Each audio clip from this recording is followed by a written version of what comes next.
मैं doctor Rajkumar Sharma MLA Nawalgarh जो हैं उनकी विधिक पत्नी हूँ। मैं विधिक पे जोर दे रही हूँ, विधिक पत्नी हूँ उनकी। और उन्होंने आज तक जो भी शपथ पत्र जितने भी 3 साल से 3 बार में वो उन्होंने सबमिट किए हैं, उनमें सभी गलत हैं शपथ पत्र। गलत तथ्यों के आधार पर उन्होंने आज तक इलेक्शन फाइट किए हैं। ये उनका बेटा है अरुणादित्य शर्मा, जिसका उन्होंने कोई जिक्र नहीं किया है।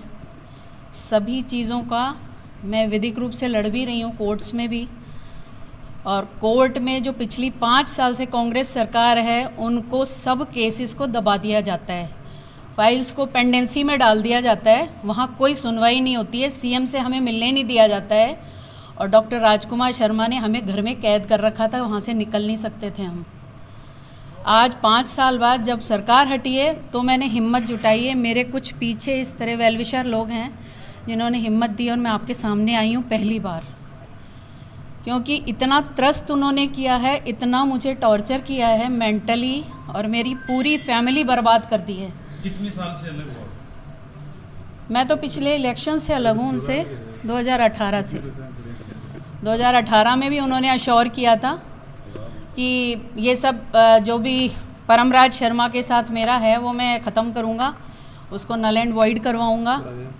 मेरी कोई मैरिज नहीं हुई है, वो मुझे सब ब्लैकमेल करती हैं, इस तरह की बातें उन्होंने करके गुमराह किया हमेशा। शादी कौन से साल में हुई? मेरी शादी 99 में हुई है। 2008 में डिवोर्स लिया है इन्होंने मुझसे, ये कह के कि मेरे घर वाले आपको सपोर्ट नहीं करेंगे, अगर मेरी मैरिज आउट होती है तो मुझे वो सपोर्ट नहीं करेंगे इलेक्शन में, आप सेक्रीफाइस करो, मैं दोबारा आपसे मैरिज करूँगा। और इन्होंने की भी मेरे से 2009 में शादी फिर से करी है, जिसके मेरे पास सारे डॉक्यूमेंट्स हैं। तो 1999 से पहले अगर इनकी कोई पत्नी है तो मैं चैलेंज करती हूँ, चुनौती देती हूँ, सामने आए वो। 2009 से पहले अगर कोई इनकी मैरिज हुई है तो उसको चैलेंज करती हूँ, सामने आए। अगर कोई इन्होंने फिर भी कोई फ्रॉड कर रखा है तो मैं सपोर्ट करूँगी उस महिला को। लेकिन अगर कोई नहीं है तो इनका जो भी इन्होंने नॉमिनेशन फाइल किया उसको तुरंत प्रभाव से रद्द किया जाए, ये मांग करती हूँ मैं चुनाव आयोग से। मिला होगा उनको क्या खड़ा? जी, कलेक्टर साहब से भी मिला होगा? कलेक्टर साहब ने कहा है कि हम कोर्ट में भेजेंगे मैम, हम तो ये प्रोसेस करते हैं, आपने ऑब्जेक्शन किया है, हम इसको कोर्ट में भेजेंगे, कोर्ट विल डिसाइड। आप कह रहे हो कि बंधक बना रखा था, कहाँ बंधक बना रहे थे, कौन सी बंधक तरीका ये होता है कि मेरा पूरा फैमिली खत्म हो गया। मेरी मदर हार्ट अटैक से डेथ हुई है इनकी वजह से, मेरे फादर के गैंग्रीन हुआ पैर में, उनकी डेथ हो गई। मैं एक आर्मी ऑफिसर की बेटी हूँ, जो बहुत इज्जतदार लोग होते हैं और अपनी इज्जत के लिए मर जाते हैं।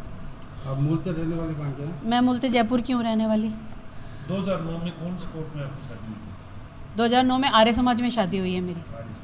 और मेरी मदर ने मरते मरते भी लेटर यहाँ से पोस्ट किया है गृह मंत्रालय तक, हर जगह हमने लेटर पोस्ट किए हैं, और वहां से हमारे पास इंक्वायरीज आती थी और ये आदमी दबा देता था। एसपी आके मुझे टॉर्चर करता था, आप अपने डॉक्यूमेंट्स दिखाइए, आपकी शादी हुई है। ये मुझे टॉर्चर किया जाता था हर जगह। हमारे घर पे आके पुलिस वाले धमकी देते थे। नवलगढ़ का जो सीआई लगा हुआ है, जो एसपी, जो डीएसपी लगे हुए हैं, वो जयपुर तक पहुंच के सिर्फ मुझे धमकाते थे, मेरे बच्चे को, क्योंकि हमारे घर में कोई भी नहीं है, मैं और मेरा बेटा 2 ही है बस। ये कुछ अपील करना चाहते प्रशासन को? आप लोगों को अपनी तरफ से मैं मीडिया वालों से हाथ जोड़ के विनती करती हूँ, पैसे वाले आपको सब मिलेंगे जी, हर कोई मिलेगा, आपको बहुत इनकम होगी, लेकिन यहाँ पे राजनीति भी मत होने दीजिए और यहाँ पे इकोनॉमी को भी मत लाइएगा। ये मैं लड़ाई जो लड़ रही हूँ, मेरे बच्चे के अधिकार की लड़ाई, मेरा अधिकार तो ये आदमी कब का खा चुका जी जी, और बेइज्जत कर चुका। हमारी इज्जत को इसने जगह जगह बेचा है, और इस तरह की लेडीज को, एक को दुबई में रखता है, एक को यहाँ रखता है, किसी को मानसरोवर में जयपुर में रखता है जी। कोई यहाँ आपके यहाँ की भी है एक जाट लड़की, मुझे ऐसी सूचना मिली है, यहाँ भी एक लड़की है। तो इसकी कितनी बीवियां हैं मुझे नहीं पता, इसका चरित्र है क्या। अब के कुछ मांग है तारी प्रशासन? मैं प्रशासन से यही मांग करती हूँ, इनकी तुरंत जो इन्होंने एफिडेविट फाइल किया है उसकी जांच की जाए, बिना जांच के इलेक्शन फाइट ना कर पाए, और मेरा एक भी तथ्य अगर झूठा पाया जाए तो मुझे सजा मिले। मैम एक सवाल है, 2007 में अगर डोमेस्टिक वायलेंस फेस कर रहा था तो 2009 में फिर से शादी क्यों की? ये इनसे पूछा जाए। ये मेरे फादर के पास आए थे, पैर पकड़ के उनसे विनती करी थी, साहब मैंने गलती करी है, मैं इसी से दोबारा शादी करना चाहता हूँ, वो इनसे ही पूछा जाए। उसके बाद इन्होंने मुझे प्रेशर बहुत डाला कि डोमेस्टिक वायलेंस हम लोग विड्रॉ कर लेते हैं, लेकिन मेरे मदर फादर को हमेशा से डर बना रहता था इनकी आदतों की वजह से।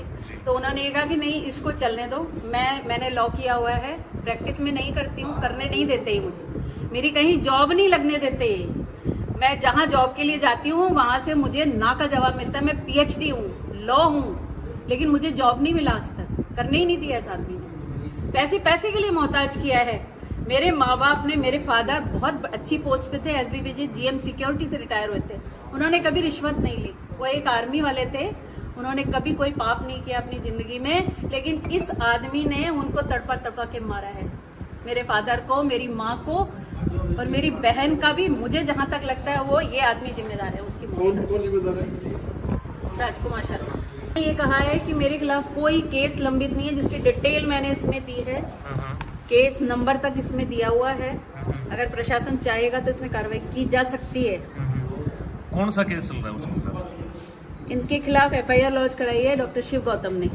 क्या? उनकी जो प्रॉपर्टीज थी उन पे इन्होंने कब्जा किया हुआ है जयपुर में। अच्छा। FIR लॉन्च है इनके खिलाफ। दूसरा मैंने 494 का लगाया हुआ है, डोमेस्टिक वायलेंस का लगाया हुआ है, जो मुकदमा सब पेंडेंसी में चल रहे हैं। अच्छा। वो सारे मुकदमे इनको देना चाहिए था, इन्होंने कोई भी नहीं दिया है। ये सब छुपा रहे हैं तथ्य अपने सारे। दूसरा, जिनको पिछली बार इन्होंने परमराज शर्मा, उसको वाइफ डिक्लेयर किया, जी, उससे डिवोर्स ले लिया। अभी दूसरी पत्नी हो गई इनकी निशा शर्मा। जी। तो पत्नी एक होती है हिंदुओं में, या 4 होती है, 5 होती है, कितनी होती हैं? ये बताया जाए मुझे कि हिंदू, अगर हम हिंदू कहते हैं अपने आप को, तो क्या पत्नी, सबको पत्नी कहा जाएगा क्या? तो फिर लॉ, हिंदू लॉ जो है उसको बदल देना चाहिए। जी। हिंदू अधिनियम नहीं रहना चाहिए। आपने मुकदमा दायर कौन से साल में किया था? मेरा मुकदमा 2007 का है, डोमेस्टिक वायलेंस का। अच्छा। और 125 का CRPC का अभी मैंने पिछले साल लगाया है। अच्छा। पहले भी लगाया था, लेकिन कोरोना की वजह से मेरे घर में 2 डेथ हो गई। जी। मैं डिप्रेशन में थी, बच्चा मेरा डिप्रेशन में था। ये 2018 के इलेक्शन में हमें अश्योर करके मैं आ रहा हूँ, इलेक्शन जीत के उसके बाद मैं सब ठीक कर दूंगा, और ये हमें छोड़ के भाग गए। अच्छा। हमने कंप्लेंट करवाने की कोशिश करी तो हमें किसी से मिलने नहीं दिया जाता था। सचिन पायलट के मेरी मदर, हार्ट अटैक पेशेंट, वो वेंटिलेटर से आई थी, हम लोग मिलने गए हैं, वहां से इनके पास सूचना पहुंच गई, साहब आपकी वाइफ आई हुई है, तो इन्होंने हमें टॉर्चर किया घर पे। उसमें मेरी मदर की हार्ट अटैक से डेथ हुई है।